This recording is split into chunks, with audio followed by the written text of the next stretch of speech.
Explore your identity with Tayanika.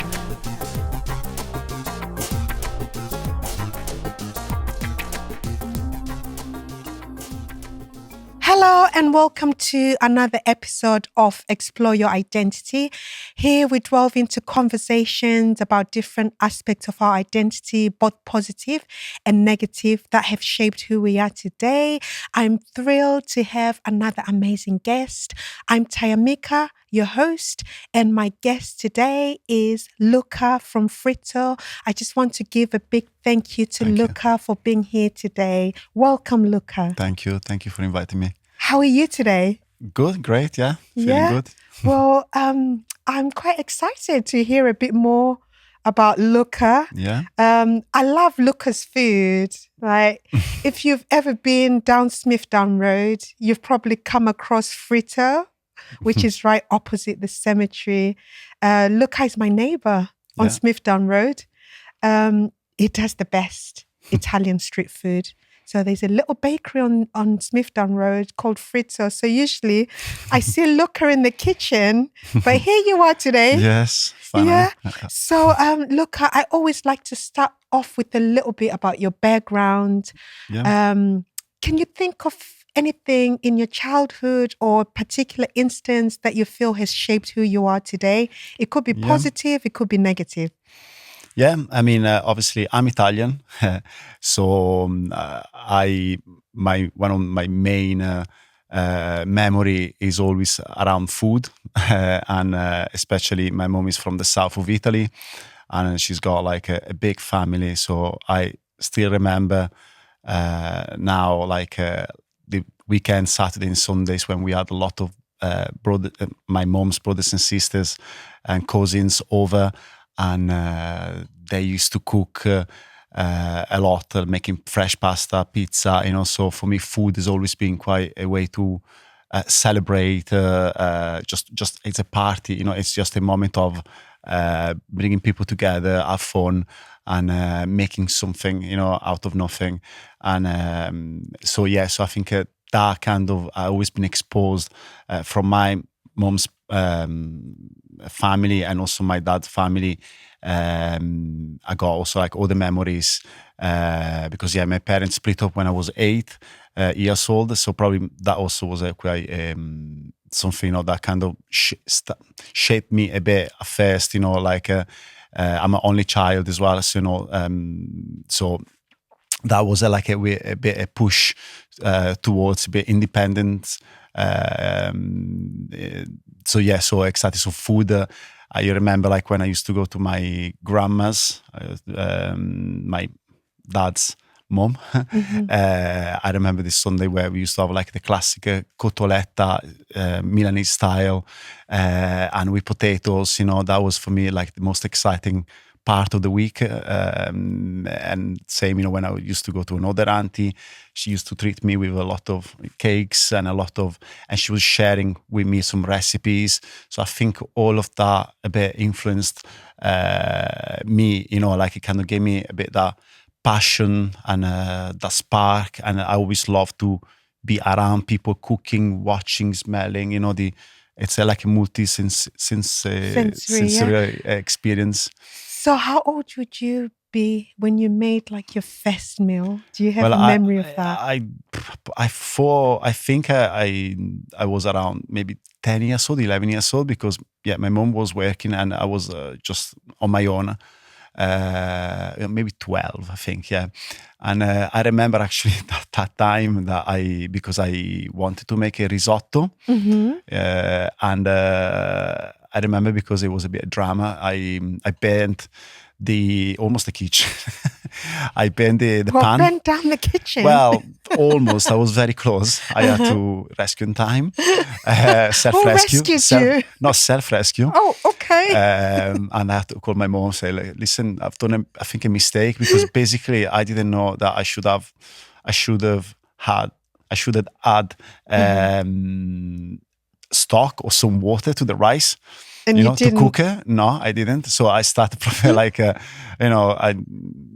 was just improvising. I said, I've just put the rice in a pan. Yeah. And then, So you tried to fry the rice? Well, with nothing, dry yes. rice? Yeah. So obviously that wasn't very successful, and it was burning, and nothing was. I mean, it was just burning, basically, and there was a lot of And smoke. you were watching. I was, yeah, until I put the pan under the water. So I still remember that as a kind of like a bit of shocking experience, first experience cooking on my own.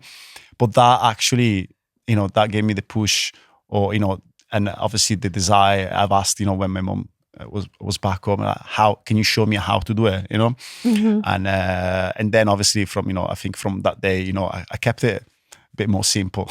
Yeah. I bought like pasta. It's an extension, of, if you're Italian, you should be able to make pasta. So I used to cook for me.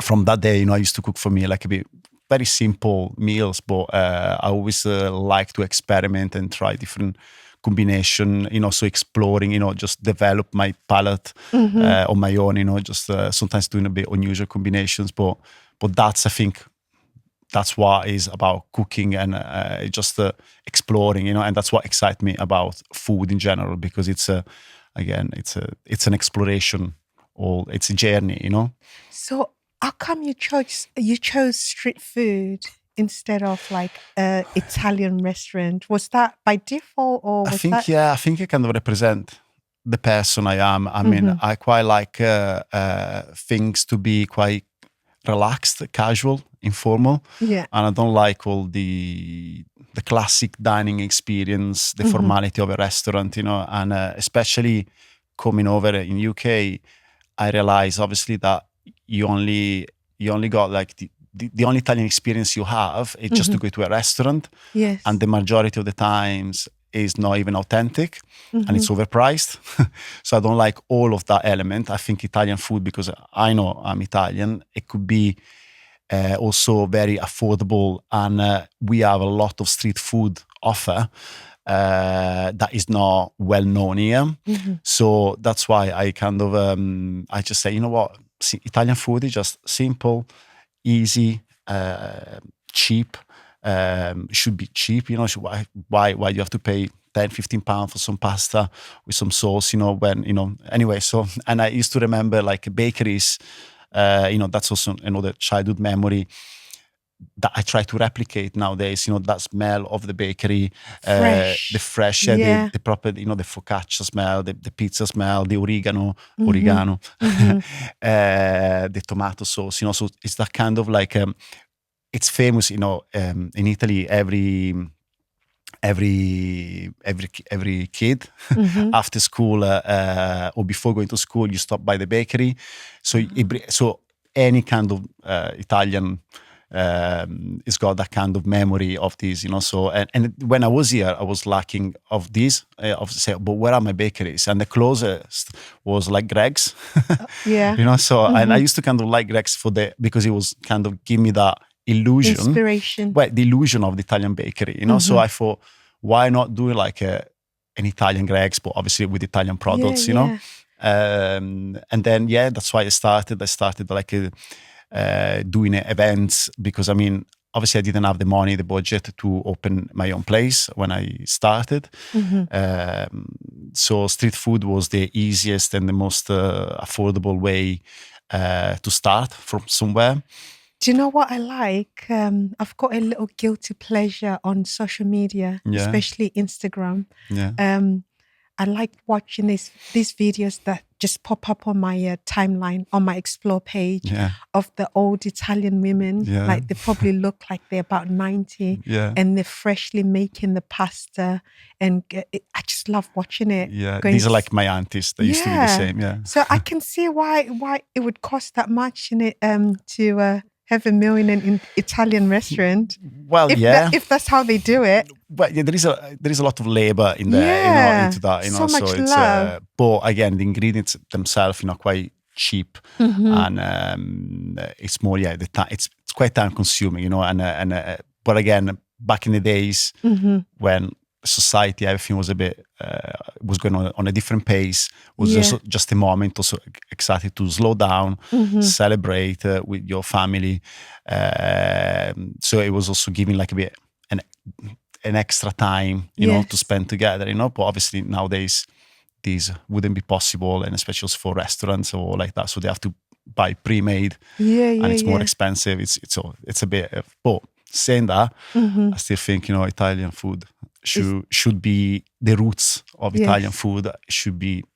easy, accessible, affordable, and simple. Just So take me back to, so there you are yeah, in Milan, yeah, this young boy yeah, surrounded by these amazing women that love to cook, yeah. love to share the food and stuff. And I'm just trying to get to how we got to the Luca today. So what was the journey? So I think like I said before, I always had this passion for cooking, but my parents never allowed me to study as a chef. So I kept that as a little secret passion within myself, and I used to just enjoy food from other people, cook pizzas at home with friends, girlfriends, family. I used to do that in the meantime.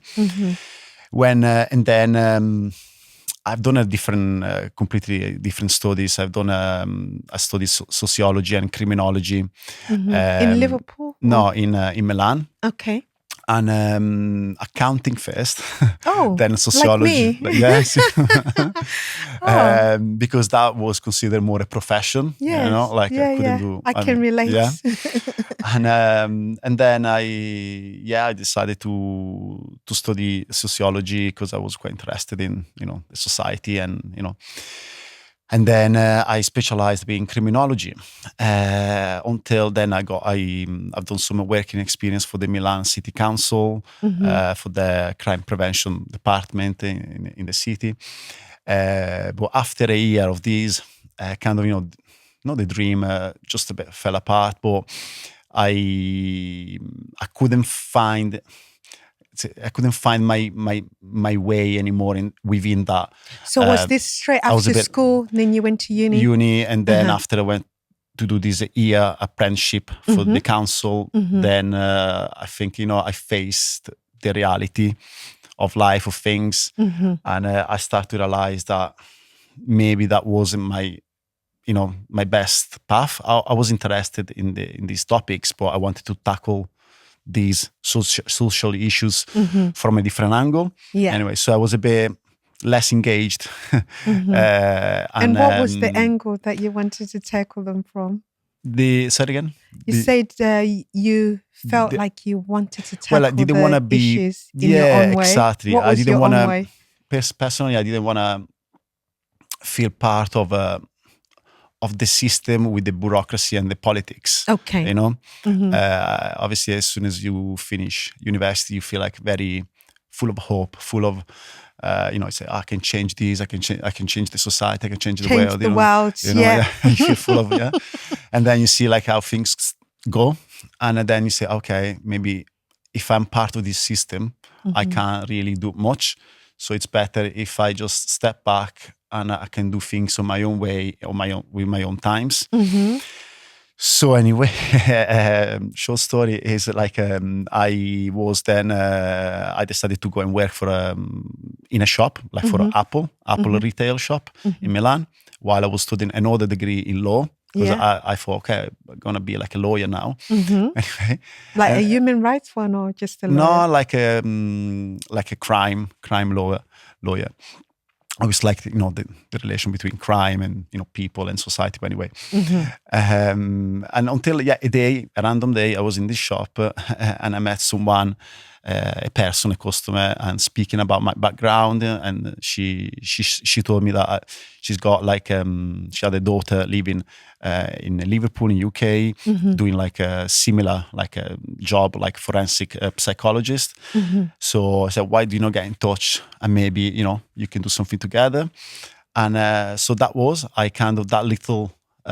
That was, I think, the trigger point, you say, yeah? That changed completely my life because I made that call and I spoke to this lady over the phone. She was telling me about Liverpool, the opportunities. And then I just left everything there in Italy. I booked the first flight. I came here just for a week or a couple of weeks just to explore, the opportunity to do again another master in criminology, or maybe to work here.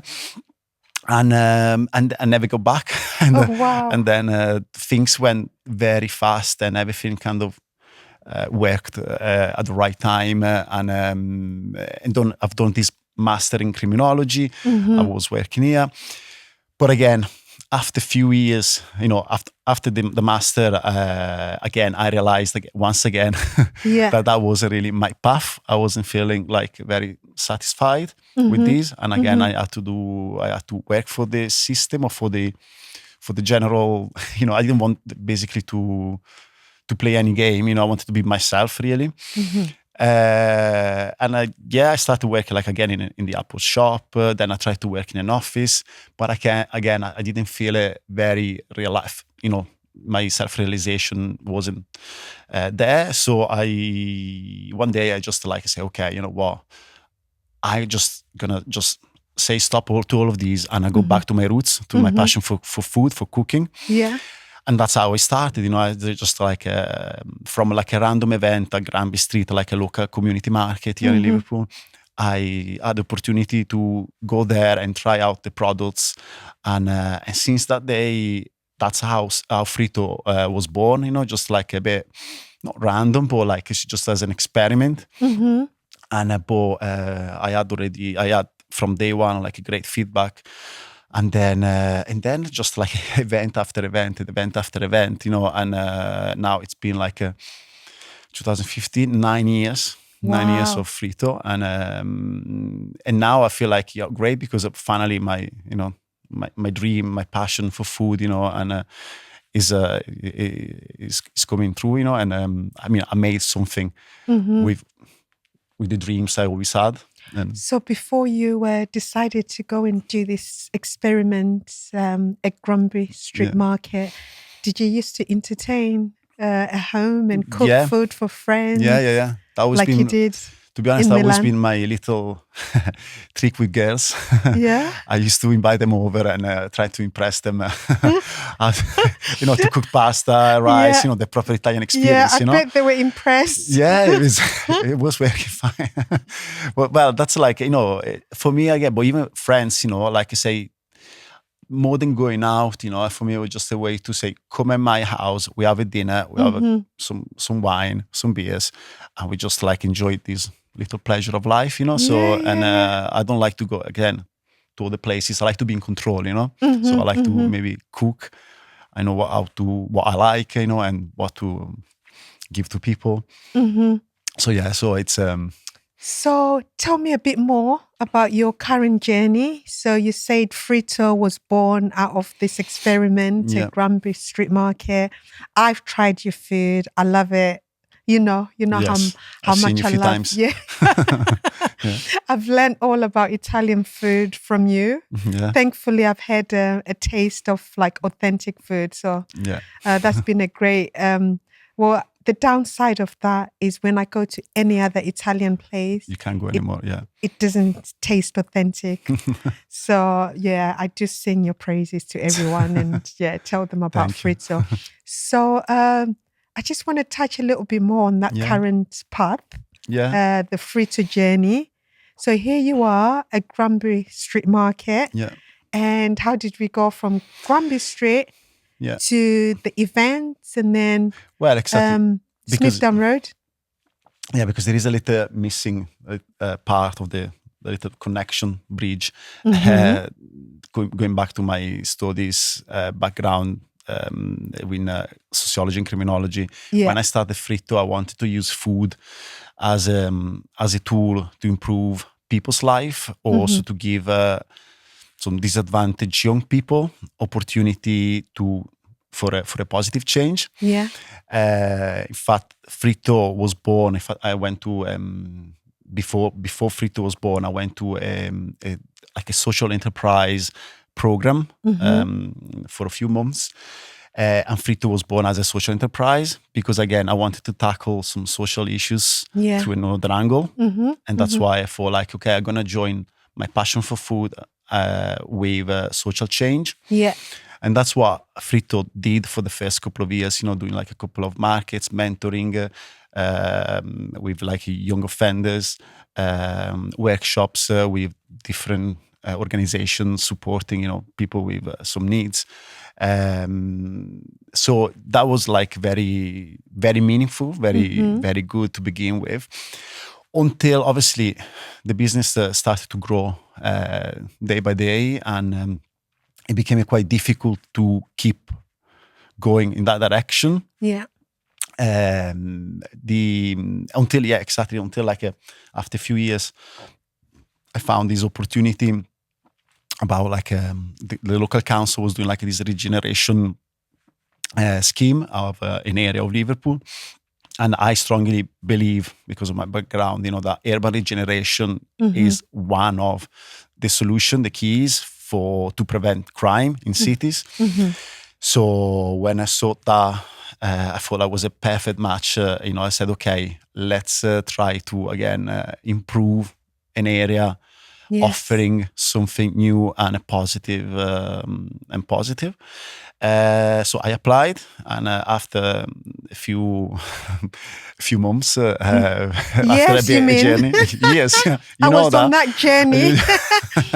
I was on that journey. Yeah, I don't know if you're aware. I wouldn't say with you, but alongside, because I was also, trying to open 7 streets. Let's say it wasn't a straight. It wasn't a straightforward journey. But for me, I feel like I'm glad in a way that, things kind of happened the way they did, and I ended up opening after lockdown. Because I'm not sure how I would have survived the pandemic with my original plan. Yeah. Because obviously, to start off with, my plan involved like all the other floors, and then I ended up with the ground floor. Yeah. So I had to tweak things a bit, and carry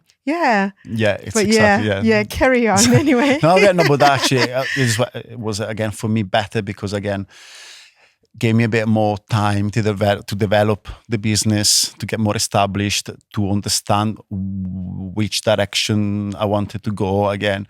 So just actually the perfect opportunity. And then 3 years ago, almost in July now, we opened our first, the bakery, our first premises.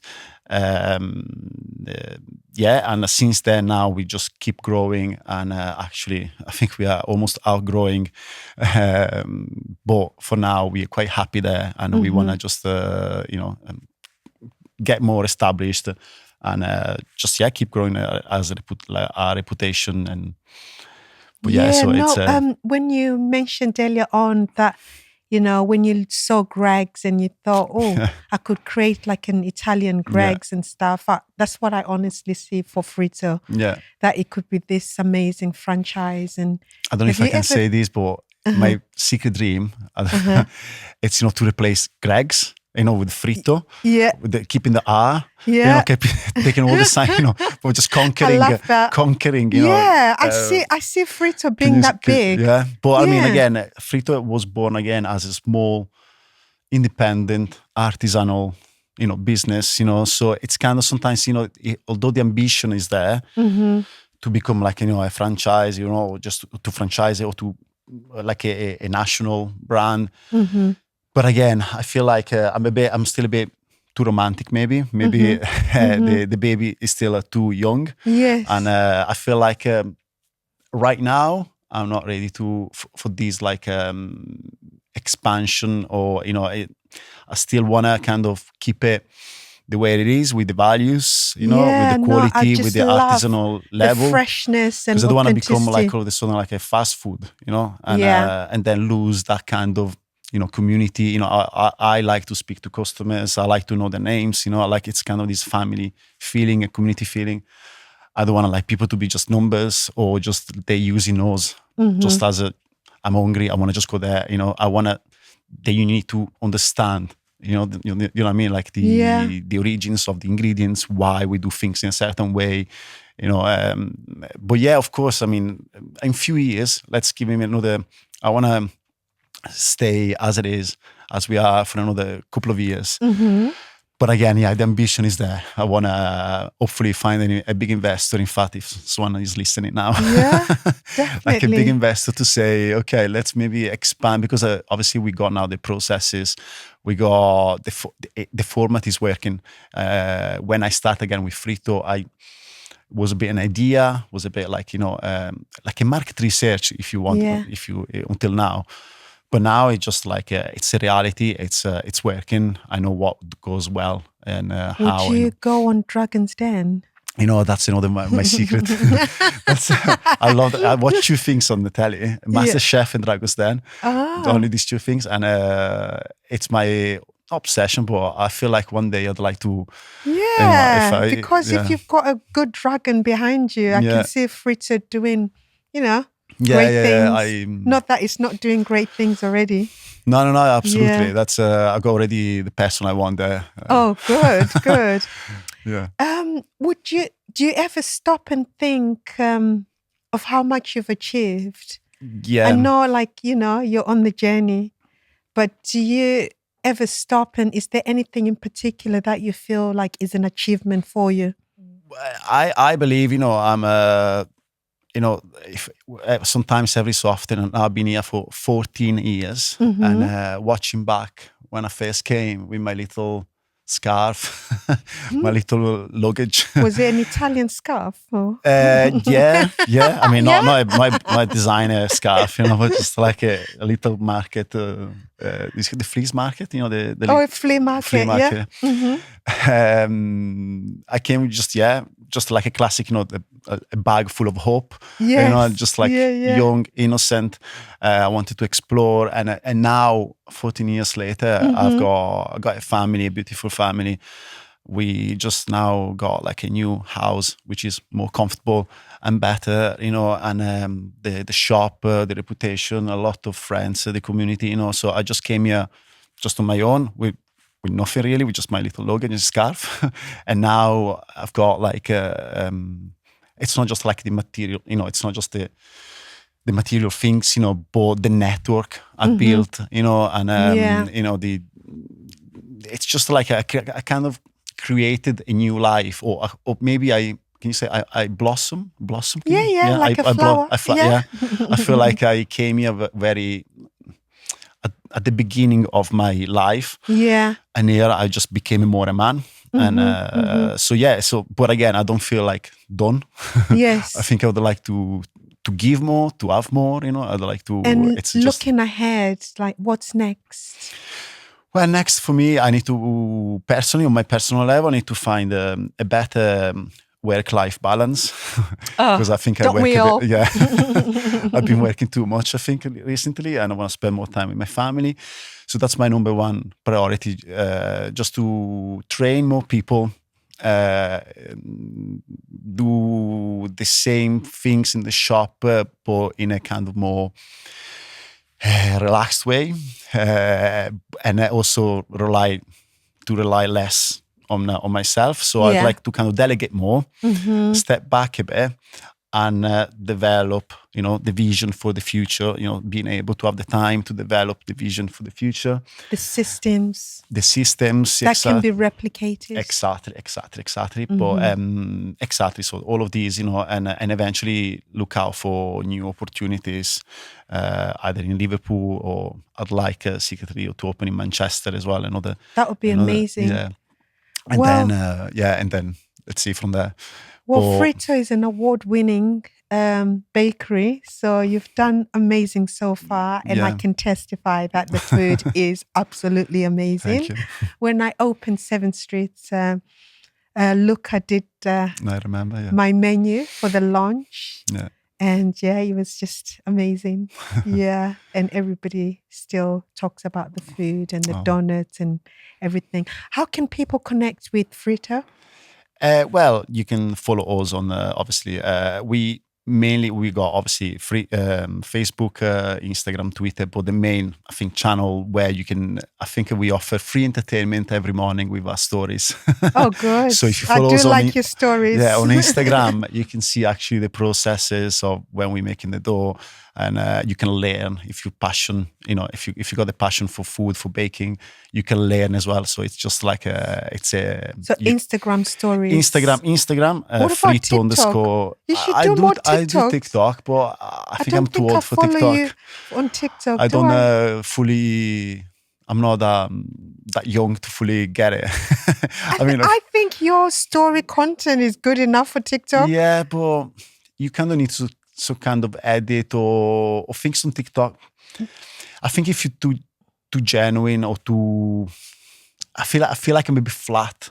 You know, our style it could be flat on TikTok, but you need to be more entertaining or be I or think offer something. your stories are entertaining But that's why enough. the stories are very natural, and they could work. But I don't even have the time to maybe repost that on a thing. You know, it's and I want to keep it kind of natural. You know, I don't want to. So for me, the stories on Instagram, it's the easiest and the most spontaneous way to get it. But that could be like something for the future again. To create more content online. But well, I always like to round up our conversation with what I call my fashion fun questions. Okay. So my first question for you is: have you got a must-have item? Usually, I would ask about a must-have item in your handbag. Okay. But clearly, I saw you didn't have a handbag. No, sorry. Do you have an accessory that you always have on you? I think you're asking this to the wrong person. I mean, really? I'm a very Why is that? I'm very anti accessories. I like not even cufflinks. No, not even watch. I don't even wear a watch. I tried several times. Yeah. But after 2 days, I can't. I just take it off. Oh, wow. So I don't wear necklace. You're not into any accessory whatsoever? No. I like to feel Keep light. It simple? Keep it simple, light. No rings, nothing. I just... No offense, Luca. This is the most I've seen you dressed up. Well, of course. Usually, I see you in your Fritto t-shirt and apron covered in flour. Yeah. Well, I mean, I'm from Milan. I'm still now. I used to. Yeah. I like to get dressed up or just to wear shirt. When I used to be in Milan, I used to wear shirts every day. I couldn't go even to the supermarket without the shirt, and so I still have that now. But it all depends about your lifestyle, So when I'm in my free time, like today, I like to wear. More than accessories, I like to wear like my shirt again or nice jumper or like these little things. Yeah. But no accessories. They're not. And have you got any item of clothing that you feel emotionally attached to? Maybe every so often, maybe yes, you get like your favorite, your top, item, and you maybe wear it more often. But I'm a bit someone. That I get I get a connection. I get affectionate with. I mean, I put memories behind everything. So even if it's something that I don't wear anymore, but I worn in the past, I feel like I'm an older. How do you say, like someone who doesn't like to throw things away. Okay. So that's I good. kind of collect Sustainable. things. So you make sure you give the clothes as I much give another life, as possible. or maybe they become like my loungewear, something, or my pajamas. I don't like to wear the pajama. I like to wear comfortable clothes. So I kind of recycle in the way, like an old jumper it can be like my new pajama, for example. I have got something to say about emotionally attached clothing. Yeah. I'm sure the other day you gave me a couple of your pants. That's not and fair. One of them, you need me to fix it because you say you can't let it go. But you see, so that is emotional attachment. I don't know if it's a bit yes, but it's mainly how these things fit me and how they're comfortable. And because again, for me, I need to feel light with something. You know, when I wear something, I need to feel it light. You know, and I love about these trousers because the way they fit on my legs, Yeah. they're quite like They look slim fit. The slim fit. Exactly. Yeah, I yeah, hate yeah. this any kind of bagginess or any little crease. I say the crease. Yeah, Yeah, yeah. I don't like that, especially on around my ankle. And I feel like I need to be very agile Yeah. in my movements, and so that's why those are for me quite. Oh, don't you worry. I'm gonna give them and it's a hard new to life. find. Yeah. I'm gonna do a nice alteration and patching for you that they'll look as good as new again, Perfect, and thank hopefully you. that will give them extra life. Yeah. Okay. Thank you. Is there anything that you hate shopping for? I tend again. I mean, I don't like, for example, now do shopping online. Like for clothes? For clothes. Yeah, I love I'm a bit old fashioned. I love going to places. So you said you don't shop online? I don't shop online. Okay, unless it's something that I've seen it many times and I know that I want that. But I need to feel it. I need to touch it. I need to try it on. And so like you should. Yeah. Exactly. I can just say, oh yeah, that. And and obviously I don't like doing shopping in around festive times, when it's busy, when the shops are, so it's the best time. It just like this morning, I went quickly to a shop. There was no one. That's the best what experience. Did you buy? Just some basics, some nice socks and underwear, just to just to carry on with my daily. So you routine. just want to go in there, pick what you need, and or then just not be surrounded by many other people. You just want to maybe have like a relaxed environment around you, not people just around you and all the panic, so you want to just have your time to try things on or just to explore and just get lost. But saying that, I don't have much time nowadays to do this. That's what I used to do in the past. But so you hate shopping online? Yeah. But do you actually, is there anything you like shopping for? Online? No, in just in general. I like it depends. It depends about the mood. It depends about the time. Sometimes I like some sportwear. Okay. More. Sometimes I like I like my Fred Perry stuff. I love always Fred Perry or Ben Sherman as my only two. Because of their simplicity? Oh. It's the simplicity and also what the brand itself represents in terms of the subculture behind the brand as well. And I don't like designer brands. I hate ones? Gucci, Armani. I mean, really? I don't like They're Italian? No. How could you not like them? Because I think they're quite tacky for me. I don't know. I don't like them.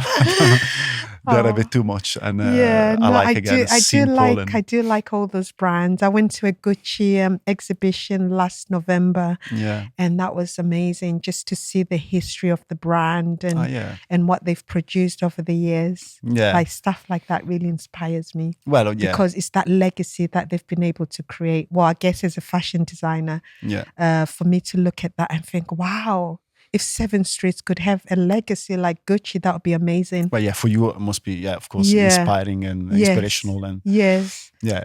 Okay. More. And my next question for you. Oh, actually, have you got a fashion related question for me?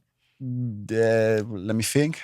Well, I mean, obviously I don't follow much nowadays trends. So I don't know much what's going on, but I'm always curious to know in general about like what's next, what's the future of something, So for example, if there are in fashion, like obviously I'm aware a bit that there are maybe new sustainable materials. So what's going to be the next, how we're going to dress up in 10 years, what's going to be the... Good question.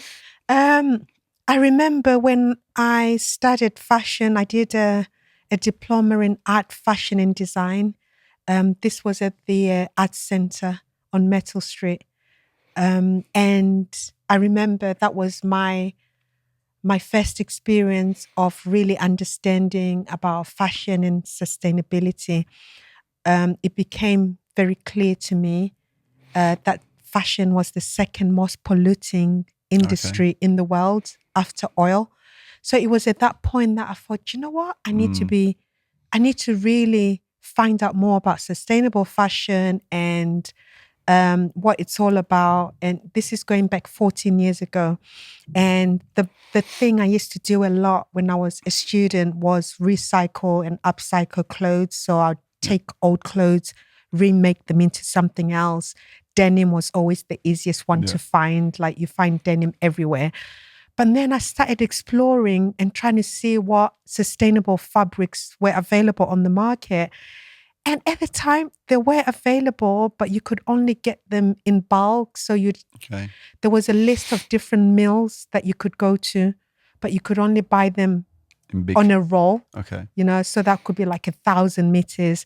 So that, which I found that would be okay for the bigger brands. Yeah. But Wonderful. for an emerging designer like myself, that was just not achievable. Trying to buy 1,000 meters of one particular fabric. And what was annoying was those bigger brands that should be buying these fabrics were not even at that time that concerned about sustainability. Yeah. But moving forward 14 years on, now there's a lot more sustainable fabrics available. People are making fabrics out of recycling old clothes, making new yarns. And I've got one dress in the boutique right now, which is made out of a fabric that's made out of recycled plastic bottles that have been taken out of the sea. Some of them have been taken out of the sea and been given a new life. And you can actually buy sustainable fabrics per meter now, which is something that you couldn't do as much 14 years ago. So yes, there's more and more sustainable fabrics. There's more and more people looking at ways that they can create more sustainable, biodegradable fabrics, just fabrics that are better for the environment, fabrics that don't cause different problems that we face. So and another thing, the future of fashion, I think technology is big and it will carry on leading the direction of fashion. So when we look at like the websites now, what you were saying about you hardly do, or you, let's just say you hate online shopping. And for people like yourself, there's technology that's being used now to try and woo you onto the online shopping. So they've got stuff like augmented reality, where you could literally go on a website, try on a pair of glasses, try on a hat. So like try a on visual, So literally, like if I was there, like as if you were, you could literally point your phone at your foot and that shoe would go on your foot and you'd that's see. perfect for me then. Yeah, exactly. Okay. So they're finding technology is coming up with different ways to make us all be able to, I guess, shop online. And it's just to facilitate, the shop, it's just that trying to bring that world of the metaverse and reality together. You know, putting it all together. So technology will keep on developing in it's fashion. scary, but it's good. It's interesting. It's really interesting. So I think, that's all I can say about the future of fashion for now. Good. And more younger designers or upcoming designers are coming up with more sustainable brands, which is amazing. So as we reach the conclusion of this episode of Explore Your Identity, I want to say a big thank you again to my guest Luca and to all our listeners and viewers. Your support means the world to us. So remember, if you haven't already done so, remember to subscribe on our YouTube channel. So you can stay up to date with our latest content and new episodes. If you did find value in today's episode, please share it with somebody else and also let us know what you think. Remember, you can find more identity episodes on our channels. Until next time, keep exploring your identity.